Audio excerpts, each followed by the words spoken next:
앉으십시오. 참여 예수님, 찬미 예수님. 참, 제가 이게 준비를 해도 이렇게 엉뚱한 영상을 막 보내고, 참, 예, 아직 나이가 젊은데 제가 젊죠? 예, 진짜 젊어 보입니까? 아, 근데 정신이 없어요. 자, 오늘 딴소리 하지 말고, 자, 오늘 루카복음 9장 7절에 이 헤로데 영주, 이 사람은 헤로데 안티파스라는 사람이죠. 예수님 시대에 갈릴레아 지역을 다스리던 영주였는데, 오늘 복음에 보면 헤로데가 예수님에 대한 소문을 듣고 굉장히 당황했다. 왜냐하면 사람들의 들리는 소문에 세례자 요한이 죽은 세례자 요한, 누가 죽였죠? 헤로데가 죽였는데 그 세례자 요한이 다시 살아났다라는 이야기를 들리니까 굉장히 당황을 했습니다. 당황했죠. 예. 근데 요 원전인 마르코 복음에는 거의 헤로데가 예수가 내가 죽인 헤로데야 하면서 막 혼자 독백하듯이 이렇게 굉장히 당황하는 모습으로, 정말 당황 정도가 아니라 그 예수님을 자기가 죽인 헤로데라고 믿고 얘기하는 장면이 마르코복음 원전에도 나오고, 오늘 루카복음과 마테오복음은 그 복음을 베끼었는데 마테오복음도 그대로 거의 실었는데 루카복음만 당황했다 이 정도로 나오지만, 다른 복음서는 굉장히 그거를 어떤 두려움의 대상으로 이렇게 이야기를 하고 있는. 자, 헤로데는 어떤 입장일까요? 세례자 요한의 죽음, 세례자 요한을 죽였을 때 죽음에 대해 성서는 그 헤로디아나 이런 여자들의 그 춤과 여러 가지 이런 것들 아시죠? 얘기 그런 식으로 죽었다고 성서에는 나와 있지만, 역사적으로 보면 헤로데는 그런 과정이었는지는 모르지만 확실한 건 뭐냐면, 헤로데는 세례자 요한을 자기의 권력에 대한 위협적인 존재로 인식하고 있었습니다. 왜냐하면 세례자 요한을 따르는 사람들이 너무나 많았기 때문에, 야, 이거 내 정치적인 입지를 흔들 수 있는 어떤 권력을 넘보는 세력으로 볼 수 있었죠. 당시에는 또 더더군다나 로마가 지배하고 있던 사회였는데, 이 헤롯은 자기의 영주 생활에 위협당할까봐 사실은 그래서 세례자 요한을 제거한 겁니다. 근데 그 이야기를 좀 다른 이야기로 좀 이렇게 성서에 나와 있는데, 어쨌거나 세례자 요한이 죽고 난 다음에 또 예수라는 사람이 나타났는데 또 굉장히 많은 사람들의 지지를 받고 있는 모습을 보면서 헤로데는 또 무슨 생각을 할까요? 계벌은 남줍니까? 이 권력 가진 사람들은 늘 그게 불안한 거죠. 자기 권력을 흔들어 놓을까 봐. 그러니까 예수님을 세례자 요한과 같이 본 거예요. 이 사람도 또 나를 권력을 위협하는구나, 이렇게 사실 생각해요. 이 사람이 당황한 게 뭐냐면, 세례자 요한만 죽였으면은 세상 조용할 줄 알았는데, 이건 무슨 또 뭔가 또 나타난 거예요. 그래서 이 헤로데는 굉장히 당황을 한 거죠. 자기 입장에서 예수님을 바라본 거죠. 예수님이 그런 분이었나요? 권력을 찬탈하기 위해서 세력을 규합하던 분이 아닌데도 불구하고, 헤로데는 자기가 권력에 대한 위협을 많이 느낀다는 이유 하나 때문에 세례자 요한도 제거했는데, 예수님의 여러 가지 삶의 모습이 세례자 요한처럼 굉장히 많은 사람들이 따르고 하는 것을 보자 또다시 자기의 정치적 생명을 위협하는 존재로 예수님을 바라보았던 겁니다. 자, 그 다음에 예수님을 따르는 사람들이 하는 얘기죠. 죽은 요한이 다시 살아났다. 엘리야, 불마차를 타고 지금 저 화면에 나오는 저 모습은 엘리야를 그린 그림인데요. 불마차를 타고 하늘나라에 가는 엘리야가 다시 나타났다. 엘리야가 승천한 존재 중에 하나죠. 구약 성서 엘리야는 그렇게 하늘나라에 계시다가 어떤 시기에 다시 와서 재림해서 하느님과 함께 어떤 심판을 할 거라는 그런 이야기들이 전승처럼 유대인들 안에 내려오는 이야기가 있습니다. 그러다 보니까 예수님이 그런 엘리야가 아니겠느냐 이런 생각을 했던 것이죠. 또 옛 예언자 중에 한 분이다. 또 요한이 왜 죽은 요한이 되살아났다고 생각했냐면 세례자 요한도 예수님처럼 어떤 기적적인 행위를 많이 했다고 합니다. 사실은 그런 모습에 있어서 예수님과 세례자 요한이 대단히 비슷하다라고 백성들은 생각을 할 수가 있었습니다.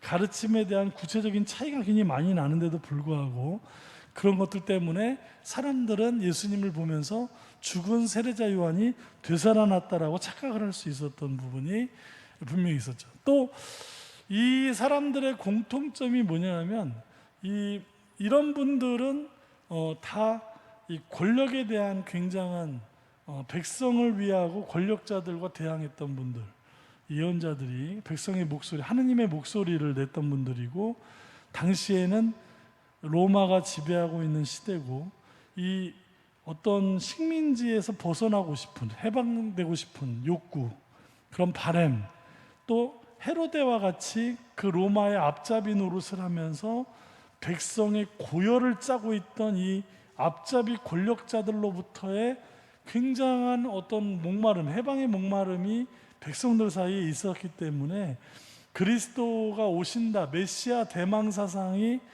이런 식으로 나타나는 거죠. 예수님이 제발 우리를 좀 압제의 사슬에서 구해주시기를 바라는 그런 필요가 있었던 겁니다. 그런 사람들에게. 그러다 보니까 이 사람들도 자기들의 필요에 따라 예수님을 바라보고 있었으니까 헤로데가 저 꼭대기, 권력 꼭대기에서 예수님을 바라보는 것과 밑에 있는 백성들이 예수님을 바라보는 모습은 각자 자기네들이 필요한 것에 따라서 예수님을 바라보고 있었죠. 제발 그런 사람일 것이다, 헤로데는 그런 놈일 것이다, 이런 식으로 자기들 나름대로 필요에 의한 예수님을 이제 막 이렇게 그리고 있었던 것인데, 예수님을 따르던 제자들의 모습도 성서에 나오죠. 무슨 사람들의 어떤 고통이나 영을 쫓아주고 고통에서 해방시켜 주는 그런 장면들은 어떻게 보면은 그게 초대교회의 모습을 그린 겁니다. 사실은 어떤 신통력, 세례자 요한이 신통력에 있어서 예수님하고 되게 닮은 점이 있었다는 것 때문에 착각했던 그런 점으로 제자들이 예수님을 따른 것이 아니라, 제자들이 초대교회가 예수님을 따라갔던 삶은 어떤 삶입니까? 예수님 살아생전에 보여주셨던 당신의 삶 온전히 내어주고 쏟아주셨던 삶이 너무나 그들을 압도했던 예수님에 대한 체험입니다. 이 삶에서 그들은 하느님을 만났고, 그래서 본인들도 예수님의 삶을 따라서 내어주고 쏟아주었던 삶을 살았던 겁니다. 그들의 신앙은 비나이다, 필요에 의한 비나이다에서 시작한 것이 아니라, 비나이다도 신앙이죠.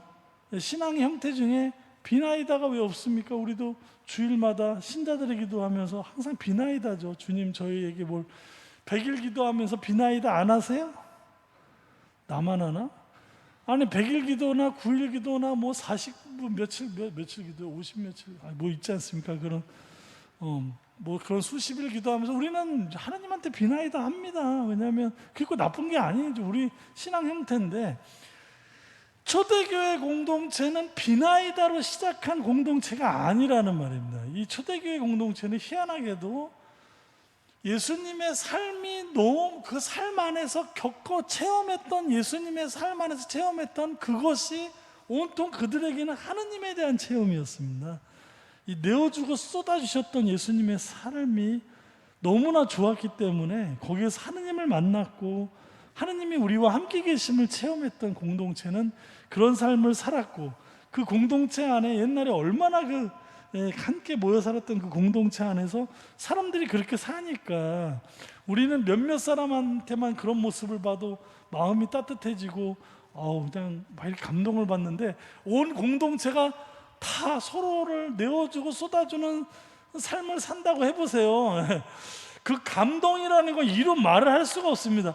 우리나라 초대교회, 한국 천주교회 초대교회 얘기, 별 얘기들 다 있죠. 그 옥고를 치르면서도 자기의 무릎팍에 뼈가 다 드러나는 어마어마한 고통이 있는데도 불구하고 고문받고 들어온 그 피가 철철 흐르는 그런 교우들의 그런 살을 다 서로 만져주고 위로해주고 격려해주는 모습이 너무 아름다워서 그 고문하던 포졸이 개종을 했다는 거 아닙니까? 이런 어마어마한 일들이 일어날 정도로. 근데 초대교회 공동체에 어마어마하게 뜨거웠던 그 많은 박해, 거의 200년이 넘는 박해를 견뎌내고 전 로마를 다 감동시키고 감화시키고 변화시킬 수 있었던 건 예수님에 대한 어떤 비나이다 신앙이 아니라 예수님의 삶 안에서 압도적으로 체험됐던 하느님에 대한 깊은 체험, 이것이죠. 이것이 그들을 바꾸고 세상을 바꾸었던, 이들은 자기네가 생각했던 예수님을 그리지 않았습니다. 좀 전에 얘기했던 헤로데나 예수님을 추종했던 많은 백성들이 자기네들이 필요했던 예수님을 생각했다면, 초대교회 공동체는 자기네들이 생각했던 예수님을 만들어낸 것이 아니라는 말입니다. 예수님의 삶에 대한 깊은 감동, 완벽한 체험 때문에 거기에서 그 삶을 추종하고 따라가면서 내어주고 쏟아주셨던 삶을, 예수님이 좋아요라기보다는 예수님의 삶에서 너무나 큰 하나님을 발견했던 것이죠. 그래서 오늘 함께 묵상하고 싶은 노래 하기 전에 노래는 뭐냐면 이제 17이다. 그 애들이 부르는, 우리 애들이 아니죠, 가수들이 부르는, 미쳤나 왜 이런, 처음과 같이 끝에서도 제가 지금 오늘 좀 힘든 날이라 이 정신이 없습니다. 제가 좀 우리 꼬맹이들 왜 아무도 안 왔어? 왜 아무도 안 왔어? 우리 꼬맹이들이 어디까지 했는지 잊어버렸잖아.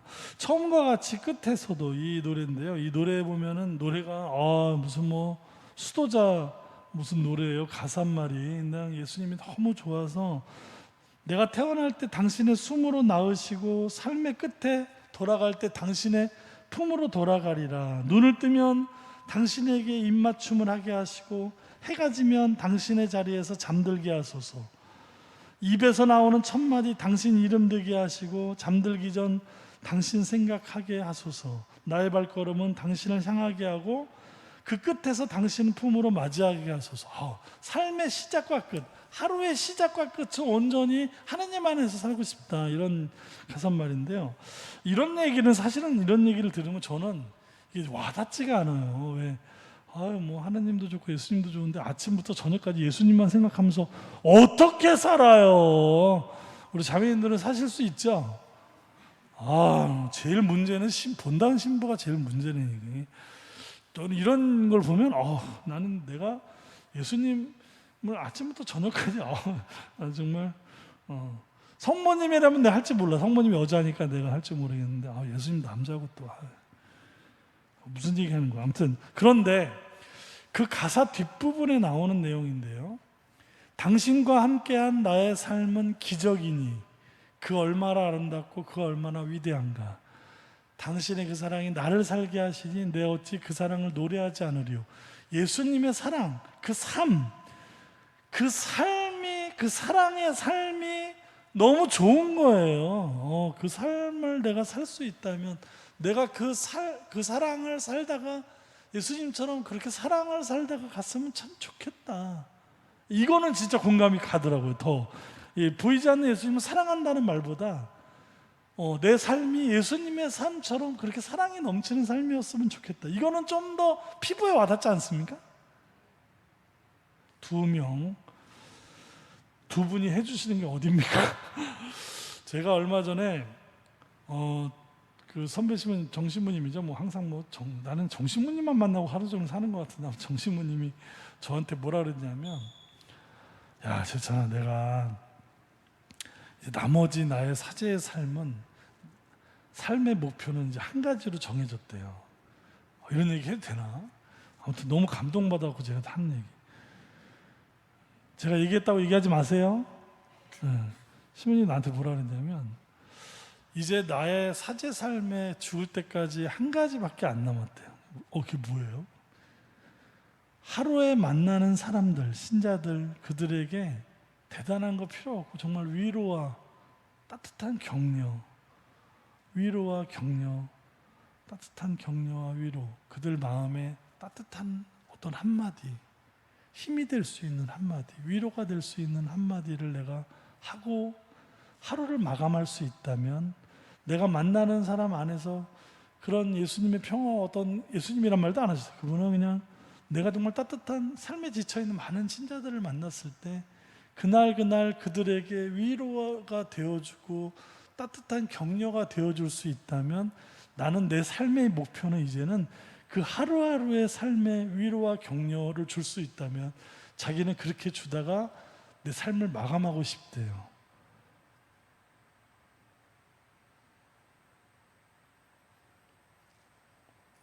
난 되게 멋있던데, 나는 그 얘기 듣고, 야, 정말 그래, 우리가 무슨 대단한 무엇보다 사제가 그렇게 하루에 만나는 사람에게, 우리 만나는 꼬맹이들에게 위로와 격려를 해주고 따뜻함을 나눌 수 있다면 더 무엇이 필요할, 무슨 대단한 능력이나 뭐 이런 거보다 예수님의 그런 따뜻한 격려와 있고, 오늘 저 그림을 그래서 예수님이 그 어린아이를 이렇게 이뻐하시는 모습, 저 어린아이는 어린아이일 수도 있지만 나일 수도 있죠. 그렇죠?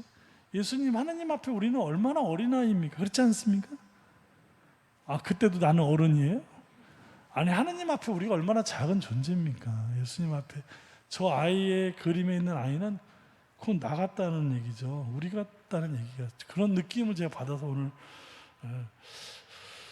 예수님을 사랑하시죠. 그러나 좀 더 다른 얘기를 하자면, 우리 오늘 하루의 시작과 끝, 내 인생의 끝까지 예수님의 그 사랑을 끊임없이 추종하며 살았던 초대교회의 그 아름다운 신앙의 전통을 오늘 우리 삶의 한 자락, 하루하루 삶에서 그저 예수님의 사랑을, 그 격려와 지지를 우리가 서로 나눌 수 있는 그런 가난한 삶의 어떤, 그것이 어쩜 우리에게 가장 중요한 신앙의 자산이 될 수 있고 가치가 될 수 있지 않을까.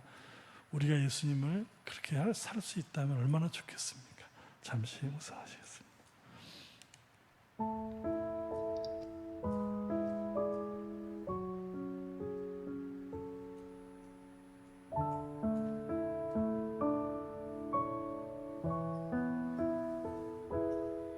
내가 처음 태어날 때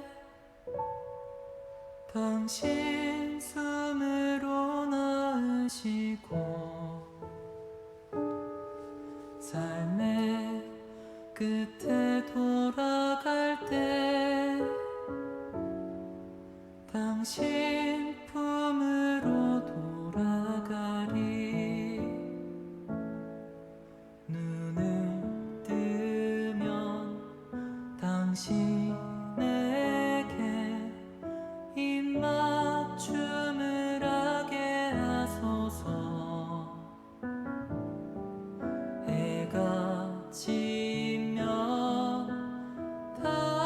당신의 자리에서 잠들게 하소서. 당신은 나의 처음, 당신은 나의 끝. 내 영혼과 생명을 온전히 봉헌하리. 당신과 눈 뜬다면, 당신과 잠든다면 아무것도